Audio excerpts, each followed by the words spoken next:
Good evening. My name is Monique Burnett. Today I will discuss W.E.B. Du Bois' critique on education idea and his influence as a thinker.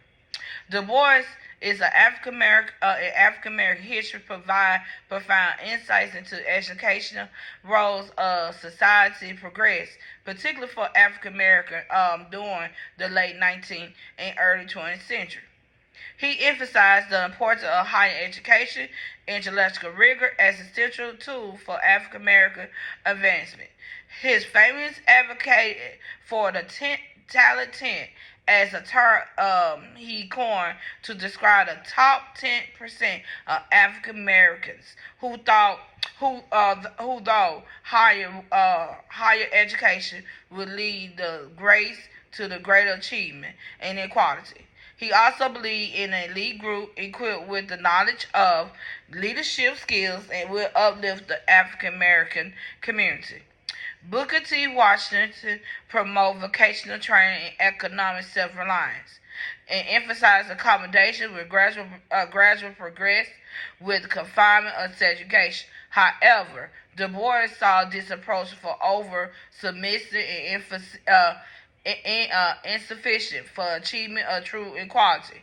He argued that Washington will focus on industrial education, neglect the need for intellectual growth and civil rights, ultimately perpetrating the inferior status of African American society. However, Harvard professor Henry Louis Gates Jr. has critiqued Du Bois' education philosophy but noted its elitist tendency.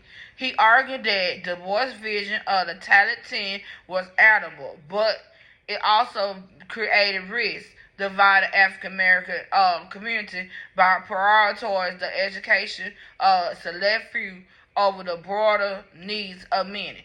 Gates point out that this approach could unintentionally marginalize those who are not part of the elite group Du Bois envisioned. In my personal critique, Du Bois emphasized higher education, intellectual development was vital for challenging the status quo and empowering African Americans. In some way, social politic constraints of the time. His vision perhaps understated understated the particular barriers many African Americans face, such as severe economic hardship, limited access to basic education. Also, combine vocational training with higher education might be more picnicky and foster a broader base of uplifting within the community. In conclusion, W.E. Du Bois' education idea were revolutionary, emphasis on transformation of higher education for African American. Also, his critique for vocational training present valid argument for the need of intellectual development. It also had highlight a tension between the elitism and inclusivism. Both of his insight of critiques had drawn continue to inform contemporary discussion on education and equality. Thank you for listening. Good night.